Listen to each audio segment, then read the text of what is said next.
بند کر لے اس کو معافی، جو ابو سفیان کے گھر میں چلا جائے اس کو معافی۔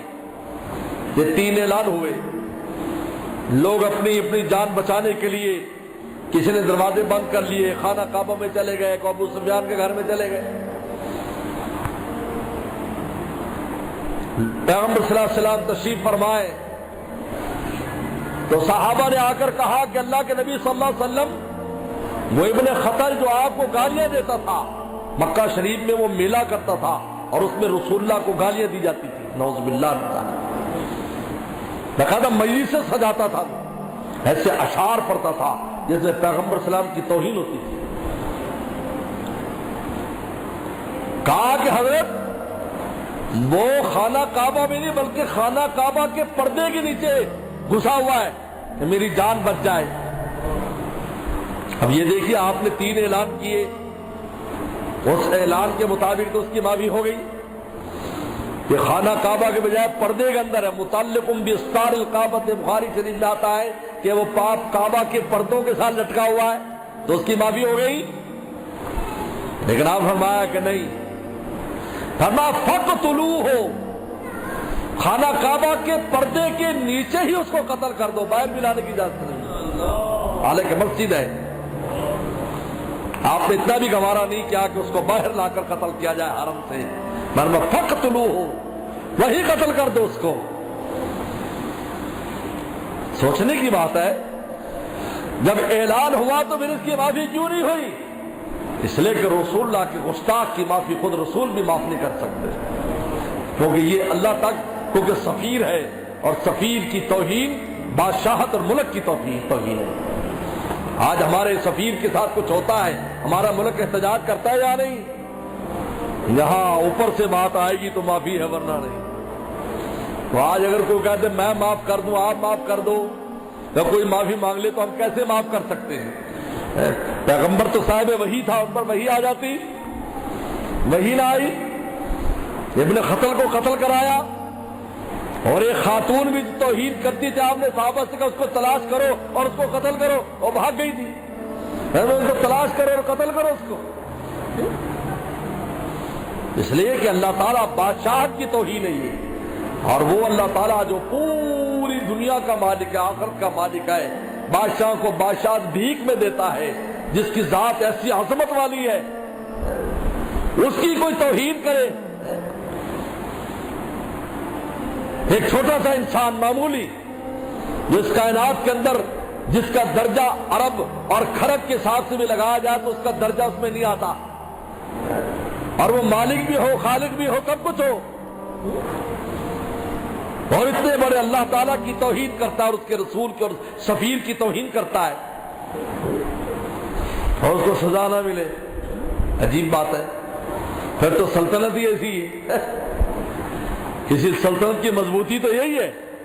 آج دنیا میں جو طاقتور سلطنتیں ہیں وہ اپنے خلاف کوئی بات برداشت نہیں کرتی، اپنے طاقت کا استعمال کرتی ہیں، علاقے کے علاقے تباہ کر دیتی ہیں، ہزاروں لاکھوں انسانوں کو تہہ تہہ کر دیتی ہیں۔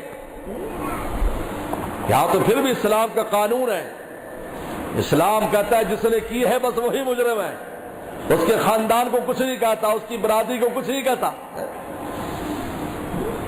بتائیے جب یہ کیس ہوا ہے، اس ملعونہ کا جب کیس ہوا ہے آسیہ کا، اس کے بعد بھی 2 سال تک اس کے خاندان والے وہی رہے، کسی نے کچھ نہیں کہا، انہوں نے کہا ہمارا کسی سے جھگڑا نہیں ہے، جس نے کیا ہے وہ جانے اور عدالت جانے۔ اگر مسلمان اپنے جذبات کو استعمال کرتے تو اس وقت پتہ نہیں کیا سے کیا ہو جاتا، لیکن ایسا کوئی واقعہ پیش نہیں آیا۔ 8-10 سال پہلے کا قصہ ہے، ان 8-10 سال کے اندر کوئی ایک خبر بھی ایسی نہیں ہے کہ اس کے خاندان والوں کو ایمان والے سے تکلیف پہنچائی ہو کہ تمہارے گھر میں اس خاتون نے اس قسم کی باتیں کی ہیں، اس لیے ہم تمہیں بھی ایذا اور تکلیف دیتے ہیں، اسلام اس کی اجازت نہیں دیتا۔ لیکن عجیب بات ہے، سمجھ میں نہیں آتا کہ پورے ملک کو مصیبت میں اور پورے عالم اسلام کو کرم میں مبتلا کر دیا اس ایک خاتون کی وجہ سے، پھر یہود و نصارہ کی خوشنودی لینے کے لیے وہ خوش ہو جائے۔ بھائی رسول اللہ کی خوشنودی دیکھو، اللہ کی خوشنودی دیکھو بھائی، مارکیٹ وہی جانا ہے۔ کب تک انسان دنیا میں رہے گا؟ کب تک اس کا مقام اور مرتبہ رہے گا؟ یاد رکھو یہ معاملات انسان کے عمل کی کمزوری اپنی جگہ ہے، ہزار عمل کمزور ہو، رسول اللہ فرمایا میری ذات موجود ہے، میں سفارش کروں گا۔ لیکن جب آپ اسی انہی کی ذات سے ہی کٹ جائیں تو پھر کون پوچھے گا؟ بڑے بڑے نیکوکار وہاں پر روتے نظر آئیں گے، رسول اللہ کی طرف دیکھیں گے ہماری سفارش ہو جائے۔ اس لیے کہ اللہ کی ذات کے سامنے تول تلنا آسان نہیں ہے۔ بڑے بڑے نیکوکار اپنے کسی معاملے میں پھنسے ہوں گے، انبیاء صلی اللہ علیہ وسلم کی جماعت بھی سفارش نہ کر سکے گی جب تک پیغمبر صلی اللہ علیہ وسلم سفارش نہ فرمائیں گے۔ اب بتائیے اس سے بڑھ کر کیا ہے؟ کسی کو اپنے نیکی پر اور اپنے اوپر اعتماد ہو کہ میں بہت اچھے میں نے کام کیے ہیں اور میں تو بخشا بخشایا ہوں۔ نہیں میرے دوستو، سب کو رسول اللہ کی ضرورت ہے، خواہ پیغمبروں کی جماعت ہو، خواہ اولیاء کی جماعت ہو، صحابہ کی جماعت ہو، عام امتی ہو، بلکہ آپ نے فرمایا کہ سب سے پہلے سفارش اپنے امت کے گناہ کبیرہ کرنے والوں کی سفارش کروں گا، کیونکہ وہ پھنسے ہوں گے اور جہنم میں جا رہے ہوں گے، سب سے پہلے میں ان کی فکر کروں گا۔ تو اگر ذات رسول ہی ہمارے ہاتھ سے چلی جاتی میرے دوستو، اور ہم میں اتنی اہمیت ہی نہیں ہے کہ ہم دوسروں کا اتنا پریشر ہم پر آ جاتا ہے کہ جس میں ہماری ساری حکومتی مشینری انوالو ہو جاتی ہے ایک ملونہ کو بچانے کے لیے۔ کوئی فرض نہ کرو، پڑا رہنے دیتے تو نہ کرو، اپنے ذمے کیوں لیا؟ پتہ نہیں تو حکومت کو کیا ہے۔ لوگوں نے تو بڑی امیدیں وابستہ کر رکھی تھی، لیکن آتے ہی انہوں نے اس ختم نبوت کے رسول اللہ کی حرمت کے نازک مسئلے کو انہیں چھیڑ دیا۔ آتے ہی سمجھ نہیں آتا کہ یہ نحوست ان کے گلے کیسے پڑ گئی، آتے ہی یہ کام شروع کر دیا۔ پہلے ایک مسئلہ ہوا، اب یہ دوسرا مسئلہ۔ پچھلوں کی عبرت نہیں دیکھتے، پچھلوں نے بھی یہی کام کرنے کی کوشش کی تھی، تو ان کے ساتھ کیا ہوا؟ مولانا جلال الدین رومی فرماتے ہیں کہ جب بھی کسی نے ذات پیغمبر کو اور ان کی حرمت کو چھیڑنے کی کوشش کی، اللہ کا عذاب فوراً نازل ہوا ہے۔ اور پھر ایک واقعہ بھی لکھا کہ بعض چیزیں اپنے اوپر ذاتی برداشت کر لیتی ہے، لیکن اپنی اولاد پر ذاتی برداشت نہیں کرتی۔ تو ہاتھی کا قصہ لکھا ہے مولانا رومی نے اسی تناظر میں، فرمایا کہ ایک بزرگ کے پاس کچھ لوگ آئے کہ ہم سفر پر جا رہے ہیں، تو صاحب کشت تھے کہ ان کو جنگل میں مشکل پیش آئے گی۔ انہوں نے کہا ہاتھی کے بچے کا گوشت نہ کھانا۔ انہوں نے کہا عجیب نصیحت ہے۔ چلے گئے، وہی ہوا۔ وہ جنگل دراز تھا، لمبا تھا، کھانا پینا ختم ہو گیا، بھوک ستا رہی ہے، تو دیکھا کہ ہاتھی کا بچہ پھرتا ہے، چھوٹا چھوٹا بچہ۔ اس نے کہا یار اب اضطراری حالت اس کو ذبح کر کے کھا لیتے۔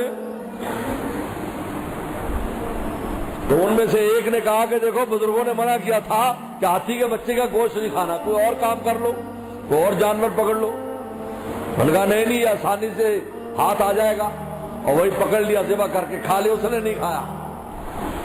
اب رات ہاتھی اپنے بچے کو تلاش کرتا پھر رہا ہے، جب دیکھا تو اس کی ہڈیاں وڈیاں پڑی ہے، کھال پڑی ہے، تو وہ انتقام کے لیے تلاش میں گیا، تو دیکھا ایک جگہ قافلے والے سو رہے ہیں، تو ہر ایک کا منہ سونگھتا تھا، اور جب اس کے گوشت کی بو آتی اپنے بچے کی تو پاؤں زور سے مارتا اور سینہ پھاڑ دیتا، یہاں تک کہ اس آدمی تک پہنچا جس نے نہیں کھایا تھا تو اس کو چھوڑ دیا۔